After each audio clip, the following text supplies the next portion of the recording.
Mechanical गुरु channel को subscribe कीजिए और बेल आइकॉन को दबाइए लेटेस्ट अपडेट पाने के लिए। हेलो दोस्तों, आज के इस वीडियो में हम एक मैनुअल ट्रांसमिशन गियर बॉक्स के बारे में बात करेंगे। बेसिकली 3 टाइप्स के manual transmission gearbox available हैं।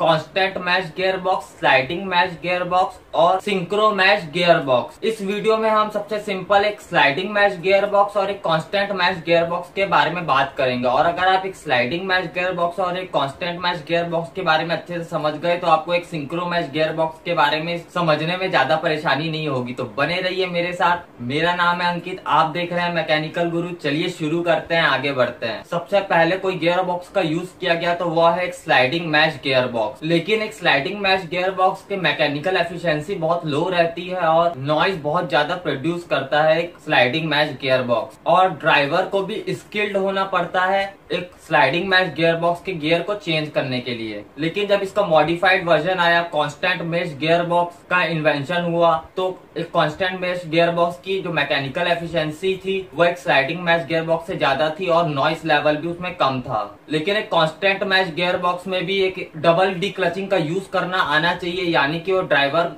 के पास स्किल होनी चाहिए गियर चेंज करने के लिए। और इस खामी को दूर करने के लिए कोई भी आराम से व्हीकल को चला पाए, इसलिए एक सिंक्रो मैश गियर बॉक्स का यूनिवर्सल यूज किया जाता है ऑटोमोबाइल्स में। मेरे बगल में आप एक स्लाइडिंग मैश गियर बॉक्स का डायग्राम देख सकते हैं। इसमें जो इंजन से पावर आती है वह सीधे क्लच शाफ्ट में आती है। तो एक स्लाइडिंग मैश गियर बॉक्स में, जैसे नाम से समझ में आ रहा है, गियर्स को स्लाइड करके गियर चेंज किया जाता है। तो हम बोल सकते हैं कि जो ले शाफ्ट में जितने भी गियर्स लगे रहेंगे वो हर समय रोटेट करते रहेंगे जब भी क्लच एंगेज रहेगा स्लाइडिंग मैश गियर बॉक्स का। 3 डायरेक्ट स्पीड और एक रिवर्स स्पीड आपको एक sliding mesh gear box provide कराता है। और इस गियर बॉक्स में गियर चेंज किया जाता है सेलेक्टर मैकेनिज्म के थ्रू। तो देखते हैं इन गियर बॉक्स में कैसे 3 तरह की फॉरवर्ड और एक रिवर्स स्पीड हमको मिल सकती है। जैसे कि मैंने आपको पहले बताया, इस गियर बॉक्स में अगर क्लच एंगेज रहेगा तो ले शाफ्ट के पूरे गियर्स हर समय रोटेट करते रहेंगे। और एक सेलेक्टर मैकेनिज्म के थ्रू आप इस ले शाफ्ट को खिसका सकते हैं ताकि जो इस ले शाफ्ट में गियर्स है वो मेन शाफ्ट के गियर से कनेक्ट हो जाएं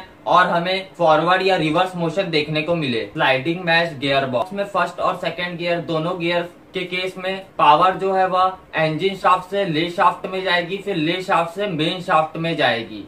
ले शाफ्ट से जो गियर है वह मेन शाफ्ट के गियर के साथ कनेक्ट होंगे एक सेलेक्टर मैकेनिज्म के हॉरिजॉन्टल मोशन के थ्रू। और टॉप गियर के केस में जो मेन शाफ्ट है वो डायरेक्ट इंजन शाफ्ट के साथ कनेक्ट हो जाएगा, जिससे कि आपको डायरेक्ट ड्राइव देखने को मिलेगी। और इस ले शाफ्ट में आप आखिरी में गियर ट्रेन को देख सकते हैं। यह जो दोनों गियर मैश है, यह गियर जब मेन शाफ्ट के गियर के साथ मैश होते हैं तब आपको एक रिवर्स स्पीड, रिवर्स मोशन आपको देखने को मिलता है। अब हम एक कांस्टेंट मैश गियर बॉक्स के बारे में बात कर लेते हैं। जैसे कि इस गियर बॉक्स में नाम से समझ में आ रहा है, कांस्टेंट मैश गियर बॉक्स में गियर्स जो है वो एक दूसरे से कांस्टेंट मैश रहेंगे, एक दूसरे से कांस्टेंटली जुड़े रहेंगे। और मेन शाफ्ट के हर एक गियर के बगल में एक डॉग क्लच इस गियर बॉक्स में दिया जाता है। और जो गियर्स रहते हैं ले शाफ्ट में वो इस गियर बॉक्स में पूरी तरह फिक्स रहते हैं, यानी कि जब स्लाइडिंग मैश गियर बॉक्स में आप ले शाफ्ट के गियर्स को स्लाइड कर सकते हैं ताकि अलग अलग स्पीड्स आपको प्रोवाइड हो। लेकिन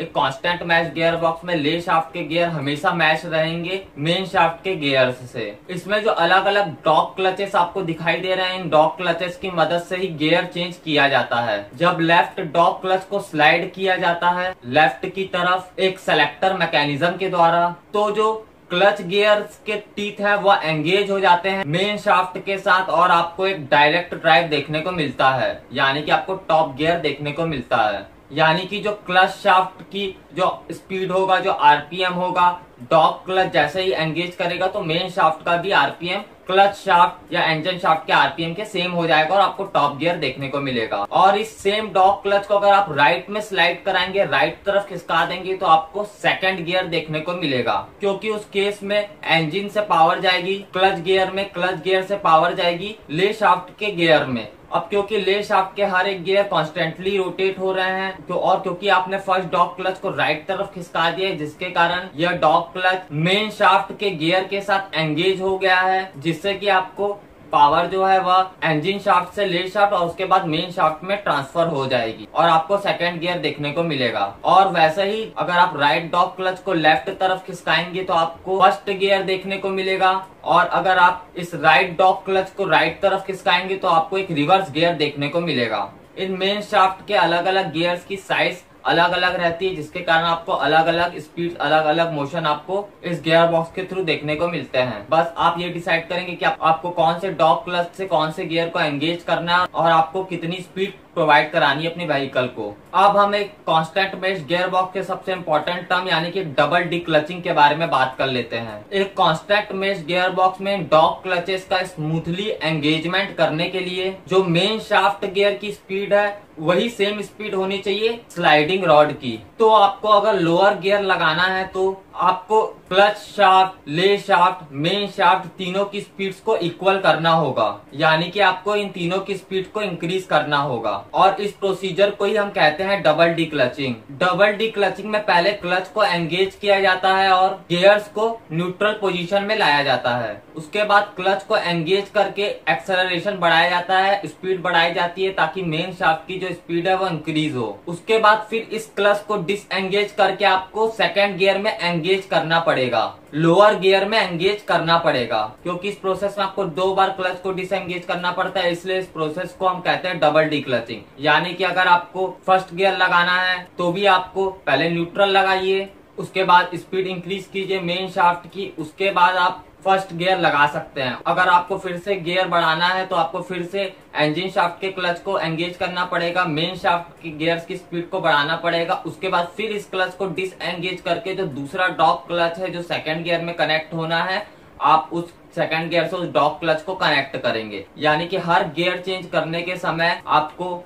2 बार क्लच को एंगेज करना पड़ेगा। एक बार उस क्लच को एंगेज करना पड़ेगा मेन शाफ्ट की स्पीड इंक्रीज करने के लिए या डिक्रीज करने के लिए, और उसके बाद आपको फिर डिसएंगेज करके जो गियर लगाना है वो वाले डॉग क्लच को एंगेज करना पड़ेगा। इसलिए इस प्रोसेस को हम डबल डी क्लचिंग कहते हैं। तो दोस्तों आज हम लोगों ने एक स्लाइडिंग मैश गियर बॉक्स और एक कांस्टेंट मैश गियर बॉक्स के बारे में बात की। मुझे उम्मीद है कि आपको ये वीडियो पसंद आया होगा और आने वाले समय में सिंक्रो मैश गियर बॉक्स के बारे में भी आपको अच्छे से डिटेल में बताऊंगा। तो मुझे उम्मीद है कि आपको ये वीडियो पसंद आया होगा। अगर पसंद आया तो जरूर मेरे चैनल को लाइक, शेयर और सब्सक्राइब कीजिए। और अगर आपके पास कुछ क्वेरीज है तो नीचे कमेंट्स में जरूर पूछे, क्योंकि मैं आपके लिए रोज ऐसी अच्छी वीडियोस लेके आता रहता हूँ।